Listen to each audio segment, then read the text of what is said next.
Boa noite a todos, graça e paz do nosso Senhor e Salvador Jesus Cristo. Mais uma semana a gente tem a oportunidade de se reunir como igreja, ainda que cada um na sua casa, enquanto aprover o Senhor que esse tempo que nós estamos vivendo permaneça. Nós estaremos assim, mas Ele é bondoso e soberano, e nós confiamos na bondade dEle e confiamos que Ele recebe o nosso louvor, que Ele recebe a nossa adoração, aí em casa onde você está ou aqui na igreja, enquanto nós transmitimos essa reunião. Queria te convidar para que a gente aproveitasse o máximo nosso tempo, a abrir a tua Bíblia no Evangelho de Mateus, no capítulo 20, um trecho talvez bastante conhecido de vocês, e eu queria refletir por alguns minutos sobre essa passagem. Evangelho de Mateus, no seu capítulo 20, nós vamos ler dos versos 17 ao verso 28. Queria que você acompanhasse a leitura. Se você está com a sua Bíblia aí à mão, acompanhe por ela, caso contrário, você pode acompanhar aí junto com a transmissão.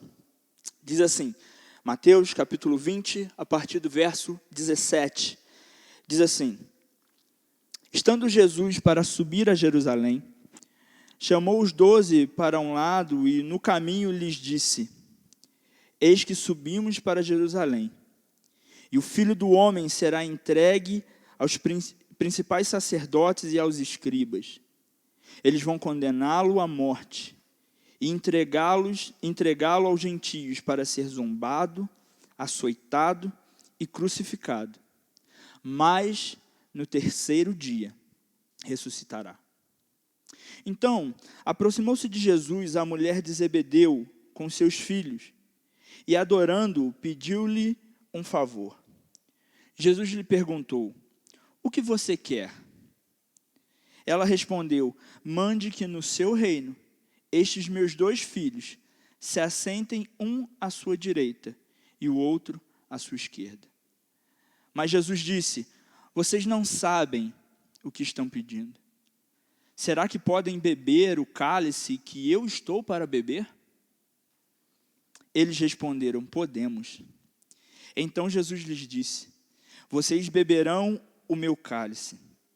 Quanto a sentar à minha direita e à minha esquerda, não compete a mim concedê-lo, pois é para aqueles a quem está preparado por meu Pai. Verso 24.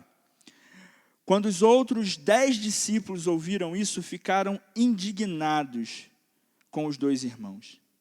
Então, Jesus, chamando-os para junto de si, disse: Vocês sabem que os governadores dos povos os dominam e que os maiorais exercem autoridade sobre eles. Mas entre vocês não será assim.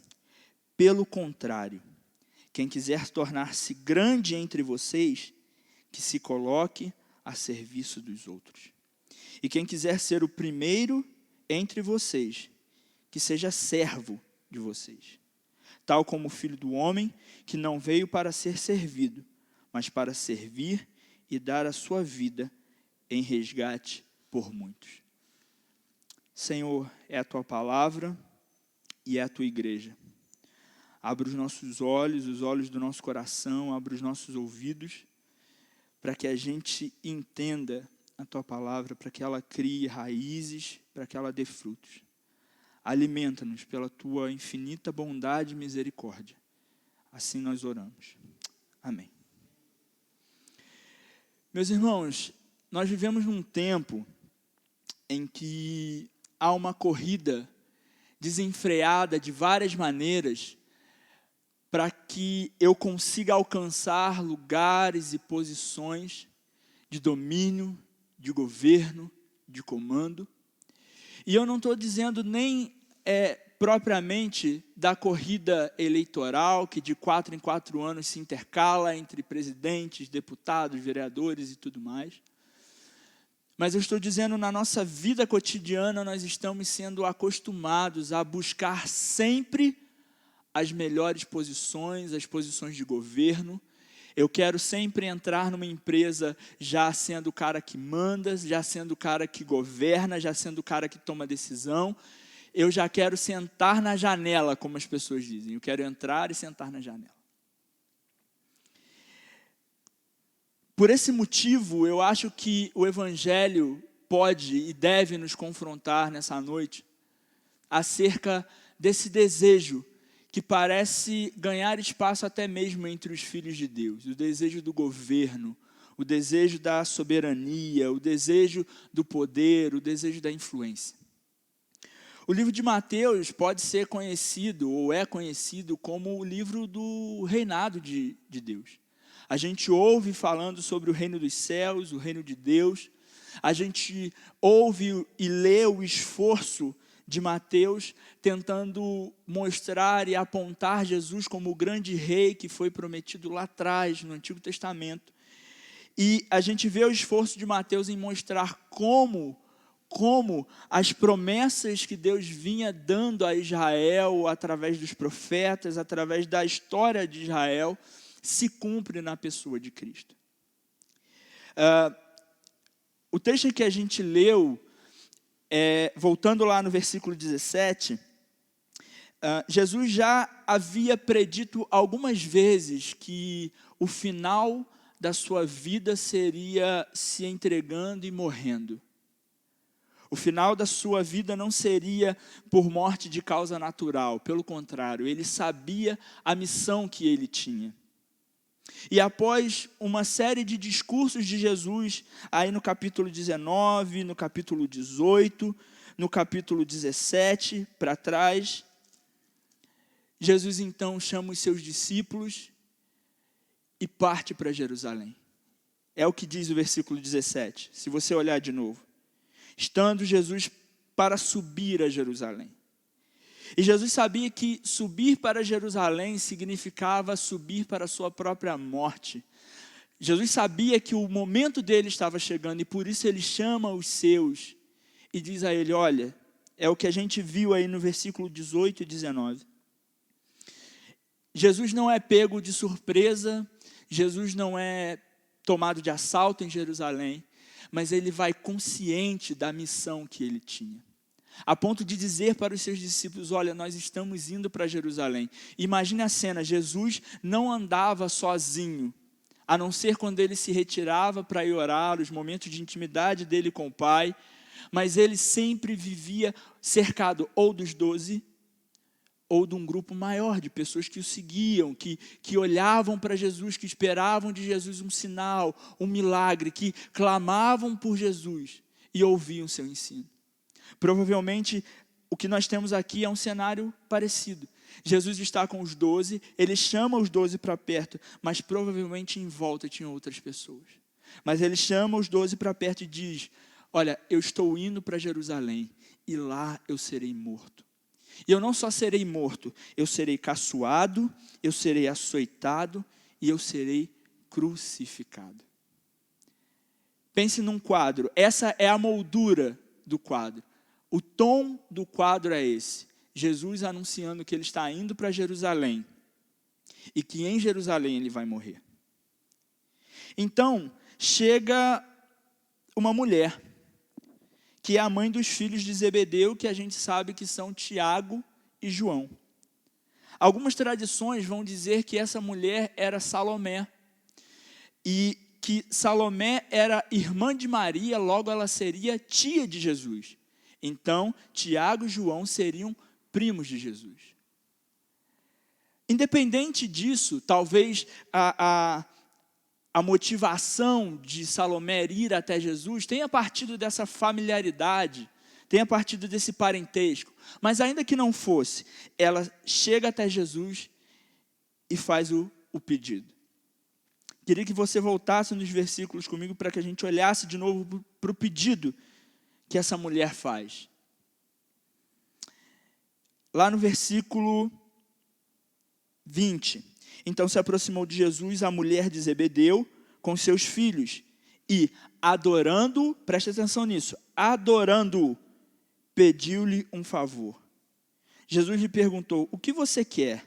E ela respondeu, mande que no seu reino estes meus 2 filhos se assentem, um à sua direita e o outro à sua esquerda.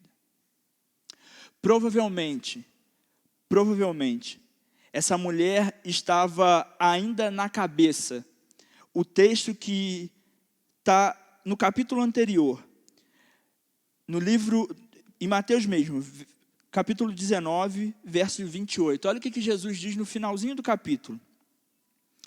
Jesus está falando sobre o perigo das riquezas, e ele chega, os discípulos estão dizendo, olha, Pedro chega para ele e diz, Senhor, nós deixamos casa, nós deixamos nossa família, e Jesus responde para ele sobre esse desprendimento dos discípulos. Jesus lhes respondeu, em verdade lhes digo que na regeneração, ou seja, quando as coisas se tornarem novas, quando o Filho do Homem se assentar no trono da sua glória, vocês que me seguiram também se assentarão em 12 tronos para julgar as 12 tribos de Israel. Provavelmente aquela mulher está com essa frase na cabeça. E o pedido dela provém de fé. O texto que a gente leu, e eu disse para você prestar atenção, ele diz que ela chegou e, adorando-o, se dirigiu a ele. Olha, o problema aqui no texto não é falta de fé. Aquela mulher cria, de alguma forma, ela cria que o que Jesus tinha dito, que ele reinaria, era verdade. Aquela mulher cria que, de fato, o reino de Cristo, o reino de Deus se estabeleceria. O pedido que ela faz parte da fé de que Deus de fato reina, de que Jesus de fato reinaria. Só que, logo depois,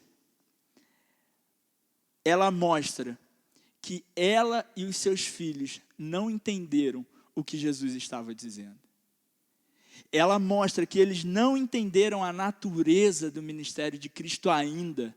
Andando durante todo esse tempo, eles não entenderam qual era a natureza. E por que eu digo isso?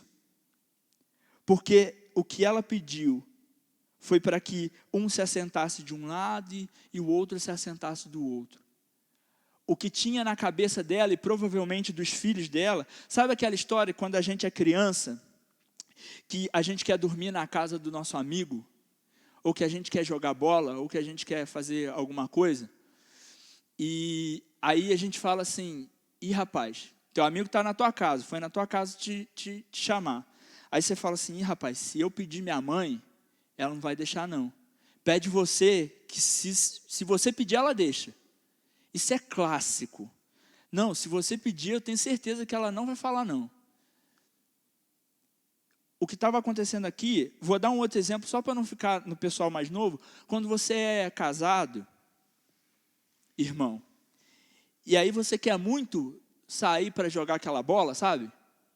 E aí você está combinando com seus amigos, e aí você fala assim, poxa, mas eu tenho que perguntar uma certa pessoa se dá para ir. E aí o que você faz? Você não vai falar assim, olha, eu marquei um futebol para tal dia. Você combina com seu amigo para falar do futebol perto da sua esposa.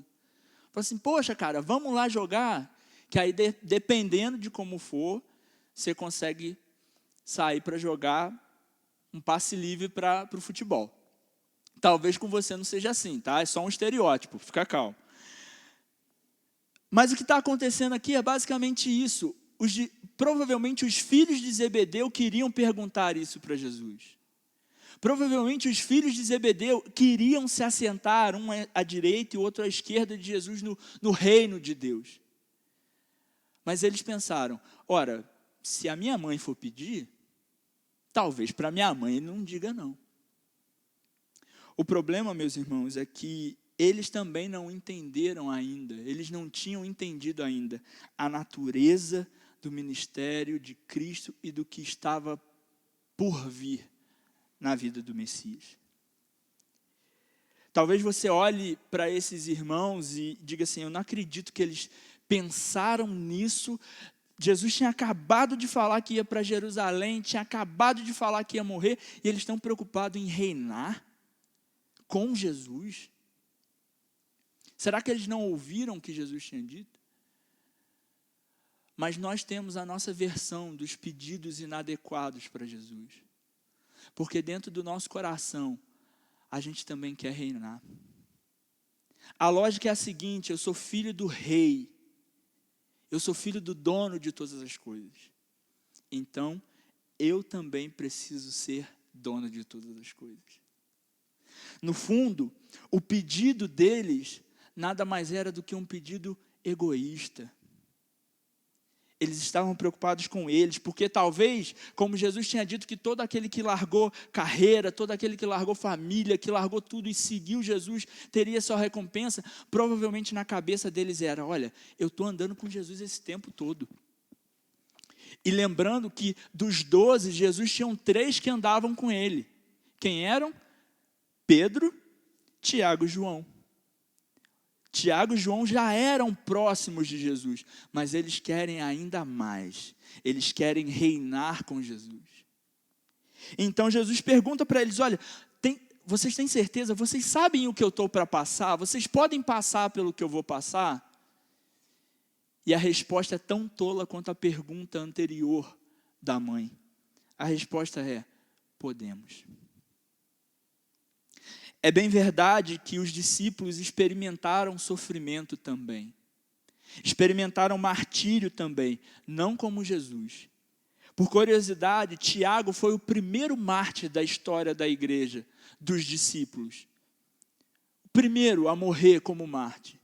E João, que é o mesmo que escreveu o Evangelho, escreveu a Revelação, que é o Apocalipse, termina sua vida isolado na ilha de Patmos. Eles sofreram, beberam do cálice que Jesus bebeu. Claro, em escala menor, mas beberam. Mas o que Jesus está dizendo aqui é que o lugar deles no plano de Deus não podia vir desse desejo, desse egoísmo, dessa necessidade de se impor. Mas para aquele que entra no reino, ele precisa que as coisas são definidas pela vontade de Deus.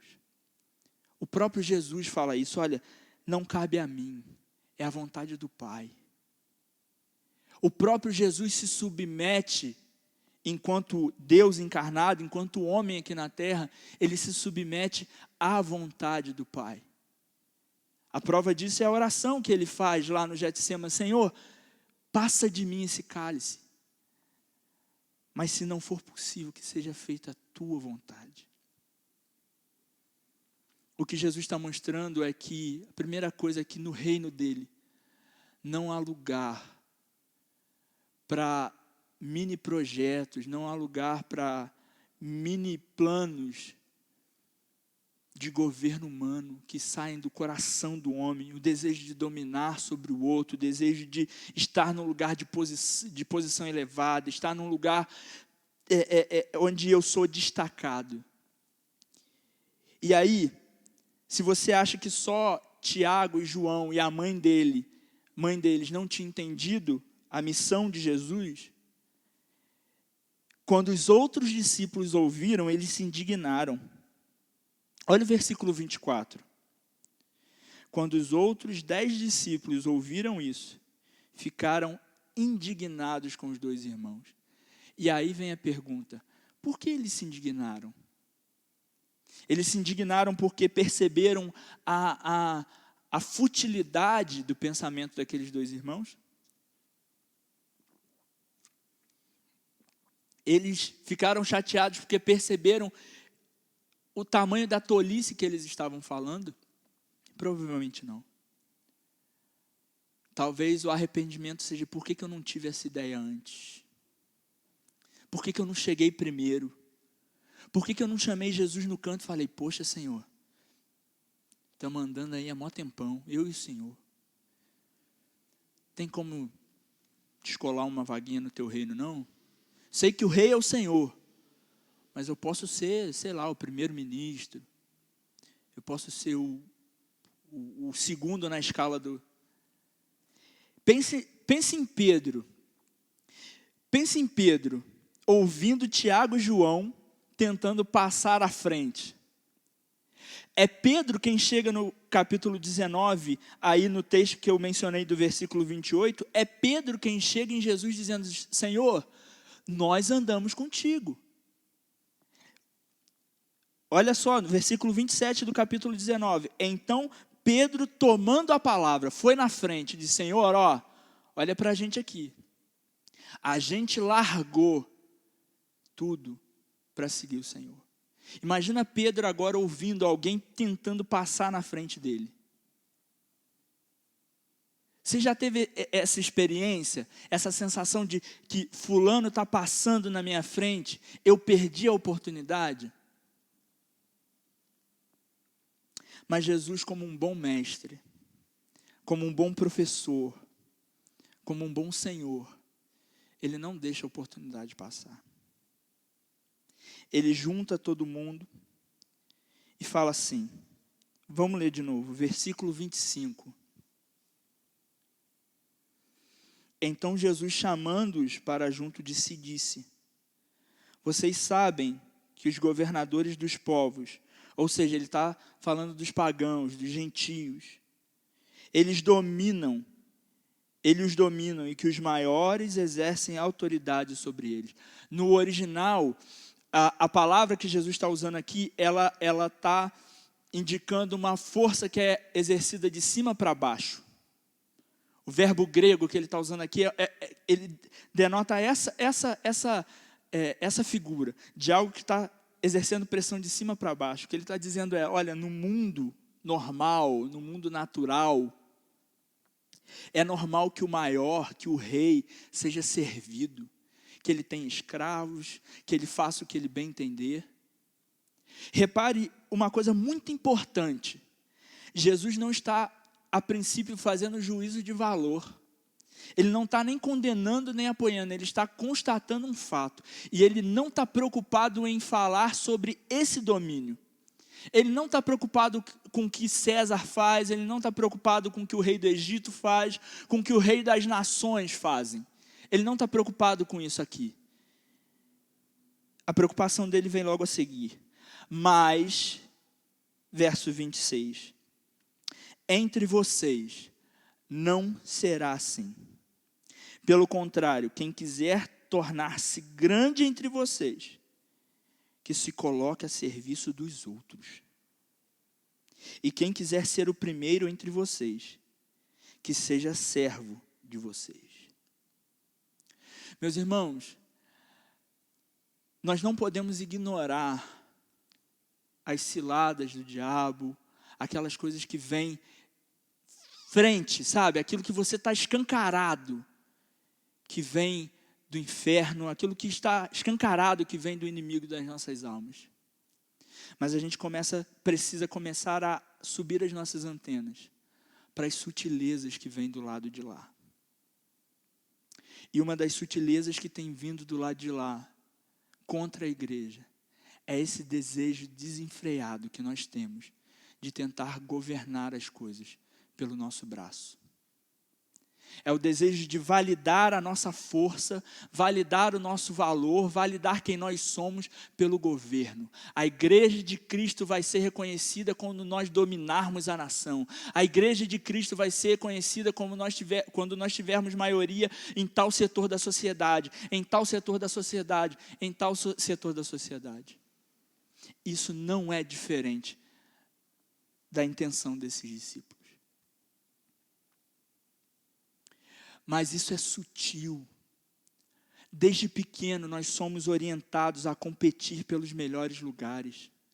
Talvez você que está me ouvindo aí, é um estudante do ensino médio, você já está sendo incutido na sua cabeça que você tem que ser o melhor, porque você tem faculdade adiante, porque você tem Enem, porque você tem competição, porque você tem isso, porque você tem aquilo. E isso te pressiona. E mais do que te pressionar, você mede o seu valor por isso. Se você fracassar, você fracassou como pessoa, porque as pessoas só vão te dar valor quando você estiver entrando pelas portas da universidade. É o domínio. Eu tenho que estar num lugar para que as pessoas me legitimem como alguém valioso. Eu tenho que estar numa determinada posição para que as pessoas olhem para mim e reconheçam: fulano de tal tem valor, fulano de tal é bom. Talvez você, no seu trabalho, na sua empresa, o teu desejo é de fazer o que for preciso para chegar ao cargo máximo, a gerente, a administrador-chefe, seja lá qual cargo for, para que aqueles que olham para você e te desprezam, agora te temam porque você está num lugar específico. Meu irmão, se você é um cidadão do reino, eu tenho uma péssima notícia para te dar. Isso não combina nada com o mestre. Toda essa corrida por poder, toda essa corrida por autoridade, só prova que nós tiramos os olhos do nosso maior lugar. Nós tiramos os olhos do nosso maior exemplo, que é Cristo Jesus. Sabe por quê, meu irmão? Quando eu entendo quem eu sou em Cristo Jesus, eu não preciso que os outros me validem, porque eu estou escondido com Cristo. Não é o cargo, não é a função que eu exerço, não é nada disso que torna a minha vida valiosa ou não. Não é se eu entrei para a faculdade em primeiro, segundo, terceiro lugar. Não é se eu consegui galgar posições dentro da minha empresa. Não é se eu sou um pastor, não é nada disso importa. O que importa é que você está escondido em Cristo e agora você é nova criatura. E a partir do momento que você está escondido em Cristo, que você é nova criatura, você não precisa correr por posições. É isso que Jesus está ensinando. No meu reino, o valor de vocês não é medido se vocês governam ou se vocês comandam. No meu reino, o valor de vocês é medido se vocês sabem servir. Se vocês sabem anular o desejo, a vontade de vocês, se vocês sabem anular aquele vigor para correr atrás de um objetivo que para você vai te legitimar para seguir o Senhor. Se você é capaz de limitar a sua liberdade para servir o outro. Meu irmão, no reino de Deus, aquele que é grande, que é maduro, que está comendo carne, que não está mais bebendo leite espiritual, que está comendo carne. Sabe qual é a prova maior de que uma pessoa está amadurecida no reino de Deus? Ela é a primeira a querer servir. Ela é a primeira a querer dar aquilo que Deus tem dado para ela. Se Deus chamou ela para pregar, ela é a primeira a querer falar de Cristo. Olha que oportunidade nós estamos tendo, meu irmão. Olha que oportunidade nós estamos tendo de servir uns aos outros. Talvez há alguém perto de você, aquela pessoa que te irrita todos os dias, aquela pessoa difícil de lidar, aquele vizinho difícil, aquele teu irmão que debocha de você, aquele teu parente que debocha de você, mas que hoje ele se encontra num período de dificuldade na vida dele por conta de tudo que nós estamos vivendo. Talvez essa seja a hora de você mostrar que é alguém maduro no reino dos céus. Desapegar da sua imagem, dessa necessidade de que as pessoas te vejam como alguém de valor. Se rebaixar e oferecer serviço a essa pessoa que te ofende, que te persegue, que te maltrata. Não foi isso que o teu Deus fez? Não foi isso que Cristo fez por você? Você, como inimigo da cruz, Ele não subiu numa cruz para que você hoje tivesse vida. Talvez o que você pode fazer hoje por alguém é oferecer a sua casa. Talvez o que você pode fazer por alguém hoje é deixar de comprar algo para você e financeiramente tirar do teu bolso e dizer: olha, está aqui. Nossa, mas como assim? A gente nem se fala direito. Não, está aqui. A igreja do Brasil está enganada quando acha que Deus vai ser glorificado quando nós tivermos maioria em lugares estratégicos. Deus será glorificado na sua igreja quando nós entendermos que se o grão de mostarda não morrer, não cair na terra e morrer, ele não frutifica.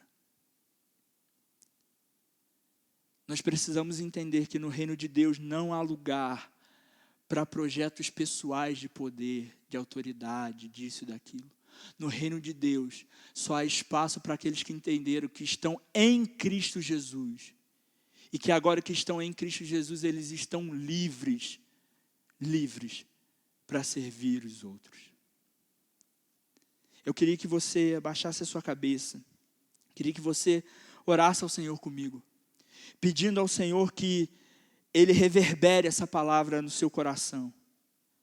Nós não precisamos, meu irmão, pedir ao Senhor que Ele deixe que a gente se assente na esquerda ou na direita do seu trono, porque nós estamos reinando com Ele, e nada do que as pessoas façam aqui nesse mundo pode nos tirar do lugar em que nós estamos em Cristo.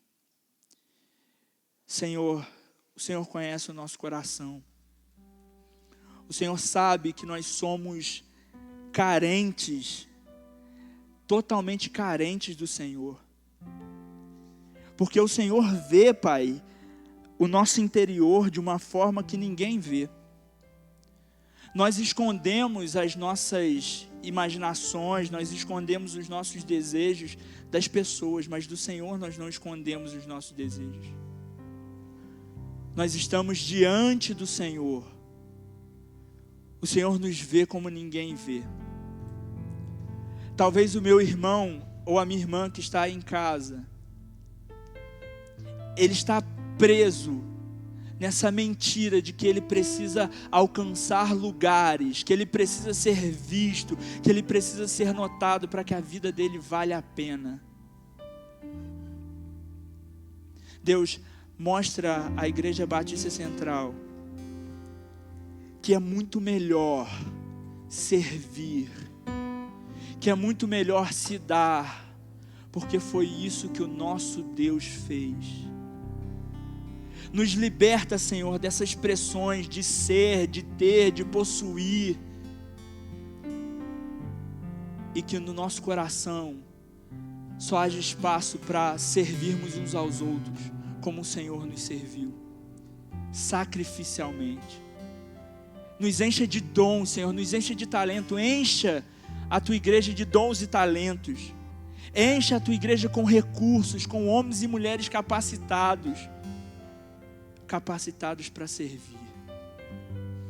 Que a gente se esconda atrás da cruz de Cristo, que a gente se esconda atrás do sacrifício de Jesus, e que a gente fale como Paulo falou: não vivo mais eu, mas Cristo vive em mim. Essa é a oração que eu te faço, no nome santo de Cristo. Amém e amém. Sonda